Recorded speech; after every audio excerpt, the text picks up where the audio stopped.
Welcome, everybody, to Midday Magazine for this January 20th, 2025. Have your host, James, here. We're joined right now by our good friend, Nicole Menzel, Library Director over at the Leicester Public Library of Rome. Nicole, it is good to have you here. It's been a while since we had you in studio. Yeah, I was saying I called in last time, so it's really nice to be back. I braved the cold. And here I am. It's what I wanted to start with. Thank you. Thank you for braving the cold. I appreciate that. And we appreciate so much our local libraries. The Leicester Library is one of our favorites around here. We love talking about and love any chance we get to put the spotlight on you guys and talk a little bit about the work that you're doing over there. And we really appreciate it because we're doing a lot of really awesome things. And so it's really great when we get to get the word out and let people know what we're doing and invite them to come stop in. Real quick, I did want to let the audience know that if you are looking for new, unique, fun things to do this winter, check out your local libraries. Yes. Some of the most creative ideas and creative things are happening at our local libraries. It's really cool to see. And I am so proud of our local libraries taking that initiative and really going above and beyond doing a lot of this stuff. So many of our libraries are run with volunteers, and it's really appreciative that so many people that put so much of their time and effort into these events. Yeah, and libraries pivot to become what communities need. And so they, especially around here in the winter when there's less and less things to do, they'll kind of pick up some of that slack and offer a lot of really awesome things. And all of the libraries in our area are great about doing that. So make sure you stop in and see what's going on. Nicole, where would you like to start when it comes to events and things going on over at the library? Yeah, so we at the library have a few things coming up. One thing next week for all people, if you really want to. We target it more towards kids and families, but we have our Lego Challenge week all week long. So you can stop in during the week whenever you want, and you'll be able to take part in that. Then for adults, and I guess teens could come too, we have a graphic design for all tutorial on using Canva, which is a free online program that you can use. And that's January 24th at 3 p.m. So that's this Friday. It's just going to be an introductory program on using an online tool for graphic design. So you can make your own posters and Christmas cards and you name it. And we've got a whole bunch more stuff all on our website, which I will www.romepubliclibrary.org. So if you want to check that out, you can see all the things that we've got going on. When it comes to one of the things that you mentioned a perfect word for this conversation and pivoting and how our libraries have done that and so much. And we've talked a lot about, the tech world getting introduced into this and how much smoother that has made it for a lot of librarians and being able to share books around the state and some of these things. It's really cool for readers as much as for, I imagine, people working in the industry. And I know my mom in her last couple of years talked quite a bit about that at Macmillan and how much that has benefited them as librarians, let alone just as a community. Yeah, it allows us not only to just serve our communities, but to band together with other libraries in the state to greater serve our local communities and then also help out other communities. So we have access to, I think, 60 plus different libraries, materials. But beyond that, it's given us ebooks and audiobooks, which are not only convenient, but have offered accessibility for a wide range of folks who maybe would not have had access to a library before. So just tons of really cool things. And I know we get a lot of people, and I had someone in last week who was I missed the card catalog. It just made things so much easier. And I was like, there are some gives and takes, right? Like some things are a little more complicated, but you can always ask us for help. We're happy to help you. And it's opened doors for a whole lot of other great things that we can do. Because we don't have to use just a standard card catalog anymore. So, and that is another thing that people probably don't realize. Half of what we do is help people with tech stuff at the library. We help people set up their new phones. We help them use a computer. We help them navigate in setting up an email address. I help you download apps if you want me to. Just lots of, I mean, as long as we know how to do it, we'll help you with it. We will also tell you when we have no idea what you're asking us to help with. And maybe find the answers together. Yes, totally. This is, again, to the pivoting point, and we've seen how the tech industry has really helped librarians and libraries in general doing all these things. Now is the next step of that, and above and beyond step, I think. Nobody thinks of libraries, well, this is their job necessarily. No, but libraries have taken this on to be their job. It is our job now. Yeah, it really is. Yeah. And that's so unique. So again, to the Leicester area, the people in the Nakusa area and stuff that have those questions and want to know more about any of these things, you go and ask. You go and ask and find out. There's no hoops to jump through or QR code to scan or something like that, but just go and ask the questions. Yes. And I encourage so much of our senior population to do this. I talk a lot about my papa and how he was the first person I knew with a PC, and how that added years to his creativity, to his life, to his energy. I encourage you to do that, everybody. Yeah, and people get really frustrated about technology, especially when they don't have experience with it. And it shouldn't be something that frustrates you. Like, learning something new is always a little difficult, but we try to make it as painless as possible. We might joke around about how hard things are to learn sometimes, but it's really kind of our mission to make people be able to use those things. Because, a lot of times people are like, I don't want to. And I'm like, oh, but if you did, so many endless opportunities. It's okay to embrace some of that new stuff.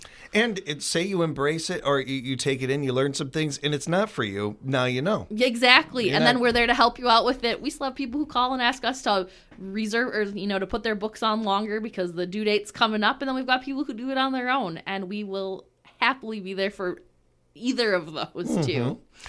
When it comes to these things too, it's so important to be able to get out there, check this out. It doesn't cost you anything. It can benefit you so much. I look oftentimes at the ceiling and the floor for something. What is the lowest expectation? What is the highest expectations? And something like this, if you enjoy this, could open up literal worlds for you. Yes. Of just interesting things and stuff to check out and really work that creativity and really have some fun with it. Totally. There's other events, as Nicole was touching on there, really for all ages. There are story times that I wanted to mention as well. Yep. We've got story times. We have a weekly card group that meets. We've got fiber arts. They do knitting and crocheting and embroidery. I mean, anything with fiber that you art can be done at this, or you can just hang out. It doesn't actually matter. They're very welcoming. We've got some bigger things coming up. Our Friends of the Library group is doing, this is going to be in March on Fat Tuesday, which is March 4th at 6 p.m. We're having our second annual chocolate celebration. So that's going to be kind of a Mardi Gras / chocolate thing. Last year we had tons of treats and trivia and games, and people had a really, really great time. We had cookie decorating, and so I think every year we're going to try to make that a little bit bigger and better. That's something that our Friends of the Library group actually puts on, and that's a volunteer group through the library. So it's one of those partnerships that you kind of had mentioned earlier, which I think is really cool for us to have. It really is. Yeah. It's again, another one of those unique things that you guys are able to do over there. Yeah. There's also the idea too that while we're talking about a bunch of cool things, if you have cool ideas, reach out and let us know. Yeah. One of actually the big projects the library is currently working on.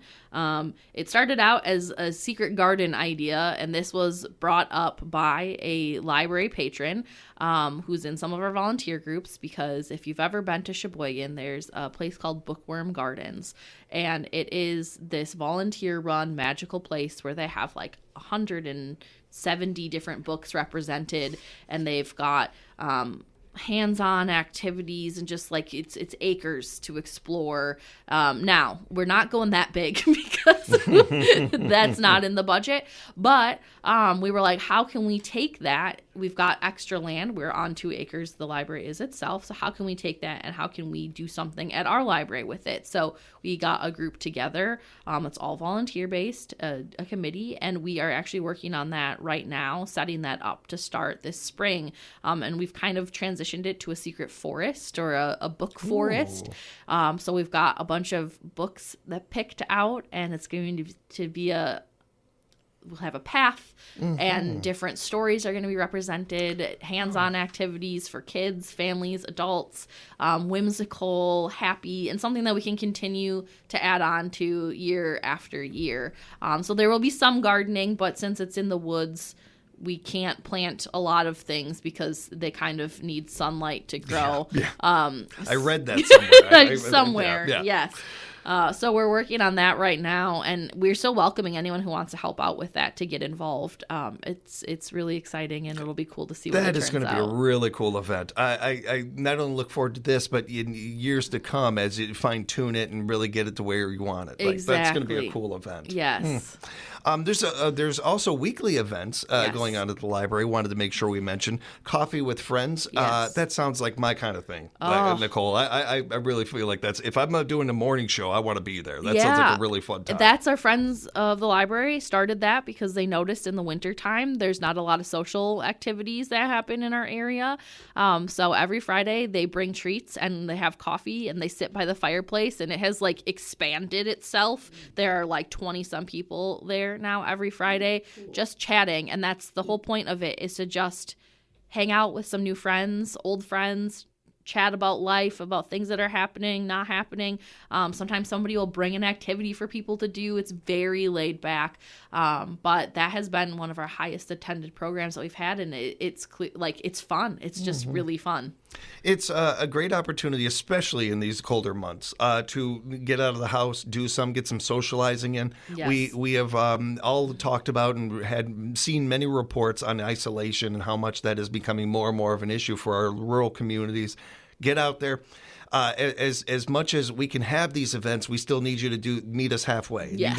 You gotta attend the event, and everything. So we really do want to encourage you to do that. Get out, have some fun, maybe make some new friends or see some old ones that you haven't seen in a while. Yeah. And with that, it's the same type of thing with the yoga with friends, or yoga at the library. Yes. That's another one. It's with friends too. It is also with friends. Yeah, we actually have a woman, Lisa Brazeau from Wisconsin Rapids. She has a studio here, but she comes and we offer yoga every Friday at 11 a.m. At the library. In the summers, it's at the farmers market, and then when the farmers markets are over, we take it over at the library. We ask for a $5 donation just to help cover the cost, but no one is ever obligated to have to pay at all. There is no expectation of that. So if you do not want to, if you cannot, it is totally fine. You can come, move your body. It's a very I would say it's a lot more focused yoga practice where she takes things slow and really helps you develop your postures and your positions, and goes at the pace that the group wants to go at. So if you're more advanced, she'll help give you some advanced things to work on. If you're a beginner, she will help give you some beginner things to work on. And we've done that. We started it last year, and I think people would have rioted if we didn't bring it back this year. So she's got a really good following and lots of people who enjoy doing that. And I wouldn't pretend to do a lot of this, but I learned some yoga over my life, in part because of my workouts and some of the routines that I like to do. And stretching is a huge part of before you dive into a workout. And I found yoga is a great way to get that in. Yes. But what I didn't expect is how much it can help your mental health. Yes. We focus you hear yoga, and I think a lot of people immediately think of the body, and it certainly helps the body quite a bit. But it is just as beneficial to your mental health, which is something we talk a lot about nowadays. Yeah, it's mindfulness practice, along with body. And this goes back to my other life and my degrees in counseling and things, but breathing is a huge part of people who are going through anxiety, depression, and talking about breath and focus and mindfulness. And so when you're doing a yoga practice, most of that yoga practice centers around breathing. It's your core. It's everything comes out from there. So your breath is the first thing you work on. So you're right. It is. It's physical. It's mental. It's all of those things. And it's one of those where you don't realize all the benefits that come from it. And I love when people can start doing something and be like, oh, I'm also getting this other beneficial piece. It's very well-rounded. When can people attend Coffee with Friends if they'd like to, Nicole? Yeah, every Friday I think it started at 9:15, 9:30. And then they usually hang out until yoga. And then some of them do yoga and some of them go home. It just depends. Right on. Yes. And yoga usually Fridays at 11. Yes. And where these events take place and how the library is around, we're going to kind of wrap a little bit on that. Where is the library located for those that may not know, Nicole? Yeah, we are located at 1157 Rome Center Drive. Our address is Nakusa because Rome does not have its own mailing address, but we are in Rome. If you know where Quick Trip is, it's down the road from Quick Trip towards Adam's Friendship, if that helps people get a pick. That's how I do directions because it's me. That's absolutely, no, you're not alone on that. You are not alone. I guarantee there's a lot of people that, I know exactly where it is. I know where Quick Trip is. And this is run as a municipal library. Yes, it is run as a municipal library, which means our town decided that they wanted their own library. So we're not a branch of the county library. We do work with the county library collaboratively on some things, but we're a separate library.